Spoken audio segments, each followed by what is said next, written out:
You've done it? I think so. Cool.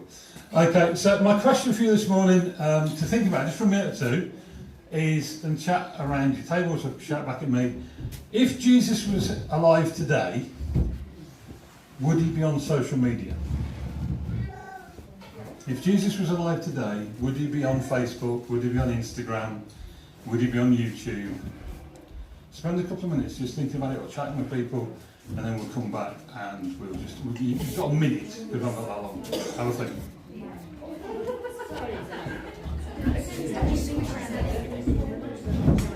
People. But then once we're going to in a minute watch a couple of videos which reach the point where he enters Jerusalem. Then he stops saying, don't tell people. All of a sudden he wants people to be aware, he wants people to know. He's quite happy for the crowds to be there and for the crowds to be talking and sharing, because he knew something big was going to happen. And I kind of think, my thinking was where your thinking was, that maybe he would have had an account that the disciples would have set up. You know, there's a couple of disciples who probably been very good at it. But I don't think he would have wanted public posts. He would have probably been shying away from other people putting videos up about him and linking him to stuff. But I think in that last week, something changed. And so you're going to watch a couple of videos now. One is at the beginning of the last week of Jesus' life, as he enters Jerusalem. And then I'll say a little bit, and then we're going to watch the second one, which is a little bit later in the week. Thank you, sir.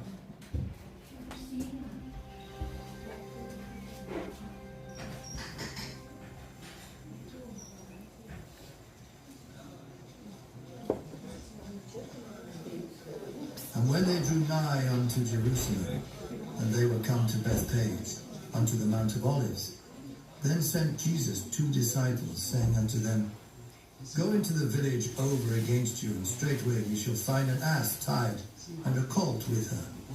Loose them, and bring them unto me. And if any man say aught unto you, ye shall say, The Lord hath need of them, and straightway he will send them. All this was done, that it might be fulfilled which was spoken by the prophet, saying, Tell ye the daughter of Sion, Behold, thy king cometh unto thee, meek, and sitting upon an ass, and a colt, the foal of an ass. And the disciples went and did as Jesus commanded them, and brought the ass and the colt, and put on them their clothes, and they set him thereon. And a very great multitude spread their garments in the way. Others cut down branches from the trees and strawed them in the way. And the multitudes that went before and that followed cried, saying, Hosanna to the Son of David! Blessed is he that cometh in the name of the Lord! Hosanna in the highest! And when he was come into Jerusalem, all the city was moved, saying, Who is this? And the multitude said, This is Jesus, the prophet of Nazareth of Galilee.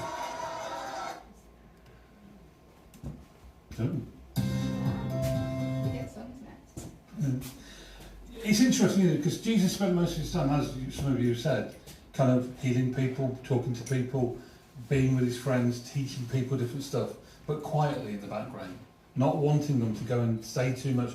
I think some of it because he knew the religious leaders wouldn't like it, and it was going to rev up trouble before he was ready for that to happen.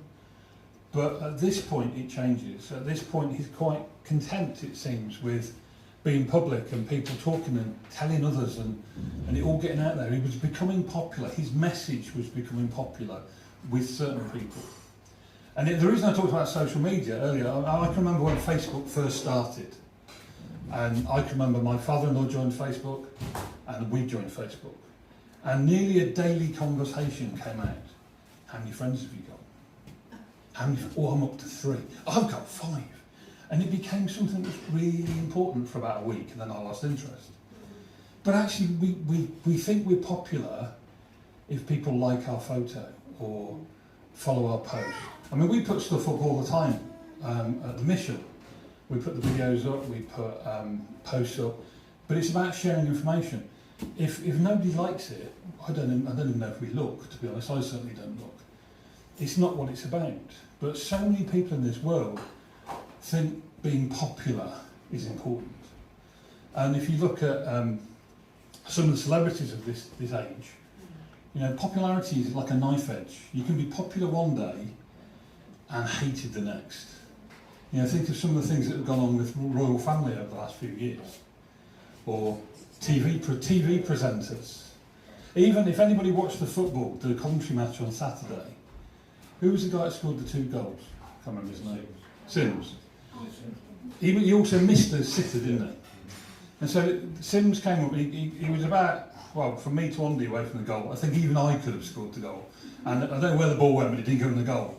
And the guy commentating went, this guy's rubbish. Why on earth is he allowed to play? Sort of thing. The same person, an hour later, was going, this guy is one of the best strikers in the world. And it shows how popularity can be on a knife edge. And, you know, when we do look at the people, so especially our younger folk, look up to on social media and on the TV and in films, you know, we look at them and think, oh, they're amazing. You know, Lady Gaga's got so many million followers on Twitter, and such has got... But actually, it's all a front, it's all a face to make themselves look popular. We talked a few years ago about, you know, people we like putting photos up of our holidays and stuff on Facebook, because we like sharing with people, so they can see what we're up to, we can see what they're up to. But people go, your photos are so nice. You have such a lovely time. Well, yeah, that's the 3 photos out of 2 weeks. You know, we don't take photos of the rain, or when we're having a row, or, you know, when the kids are falling out with each other. We don't do that, because we all think we live a perfect life. Because that gets the likes, that gets the shares. And I think we're all under so much pressure to try and be popular. I was never the popular kid at school. I mean, I'm sure that surprises you. Don't laugh. But I never wanted to be the popular kid at school. But you see so many people, you know, I mean, I'm sure you can remember when you were at school, they'd all wear the same jeans, or they'd all have their hair done the same way, or they'd all like the same band, they'd all eat the same things, because they wanted to be popular, they wanted to fit in. And all it is pressure. Our actions, whether consciously or unconsciously, are chosen to make people like us. As I put here, the same haircut, the way we dress, obsessing over social media and how many people have liked that post. Being jealous over somebody else being more popular than you. I just find the whole thing exhausting. I've never been into it. But actually, sometimes it has use. And you think, actually, I think Jesus would have had a social media presence right now, as we're entering the last few days of his life, because he wanted people to listen to the message he was telling people. Some of you more senior members, do you remember the Tell Sid campaign? Yeah? What were we telling Sid about? What was it about? I don't remember. To do with gas. British Gas, shares in British Gas. For weeks and weeks and weeks, all they did was tell Sid on social media, on billboards and in newspapers, tell Sid. And we were all obsessed with who's Sid. And it was that campaign of growing information. Sid became very popular, although I don't think Sid actually ever existed. But that's what Jesus was starting to do in that last week. He was becoming very, very popular, very visible, and very willing to be seen, to be talked about, and for people to kind of want to know more. We're going to watch another video now, which is just a few days later.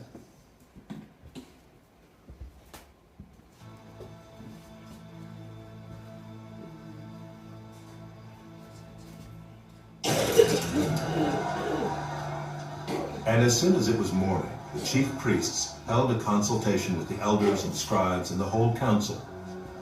And they bound Jesus and led him away and delivered him over to Pilate. And Pilate asked him, "Are you the king of the Jews?" And he answered him, "You have said so." And the chief priests accused him of many things. And Pilate again asked him, "Have you no answer to make? See how many charges they bring against you." But Jesus made no further answer, so that Pilate was amazed. Now at the feast he used to release for them one prisoner for whom they asked. And among the rebels in prison, who had committed murder in the insurrection, there was a man called Barabbas. And the crowd came up and began to ask Pilate to do as he usually did for them. And he answered them, saying, "Do you want me to release for you the king of the Jews?" For he perceived that it was out of envy that the chief priests had delivered him up. But the chief priests stirred up the crowd to have him release for them Barabbas instead. And Pilate again said to them, "Then what shall I do with the man you call the king of the Jews?" And they cried out again, "Crucify him." And Pilate said to them, "Why? What evil has he done?" But they shouted all the more, "Crucify him."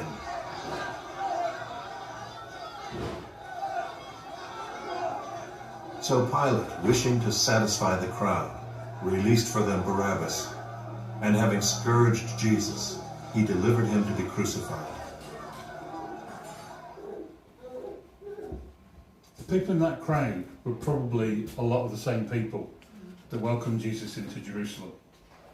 They got wound up in the crowd, in the emotion, in the gossip, in the kind of things that are going around. Probably all the things that people thought Jesus was doing wrong was being whispered about, rather than all the things that he did right. You know, because although Jesus did it quietly, he spent a lot of his ministry doing things that the religious leaders, the leaders of the country, wouldn't have liked. You know, we think he goes and eats with people like Zacchaeus, even though people say, well, he shouldn't go there. He's not the right person to talk to. You know, the other day we were talking about the woman at the well. Jesus shouldn't have been there. But he went because he knew it was the right thing to do. He heals people on the Sabbath, which was against the rules. He refused to stone someone, even when everybody else was there ready with stones in hand. All of those things he did because he felt they were right. And when he did them in small crowds, that was fine. And he said, don't tell anybody right now. But now it's becoming public, he was becoming dangerous, and the religious leaders were scared of him. And all of a sudden, the easy option, the cowardly option, is just to agree with the crowd, kill him, get rid of him.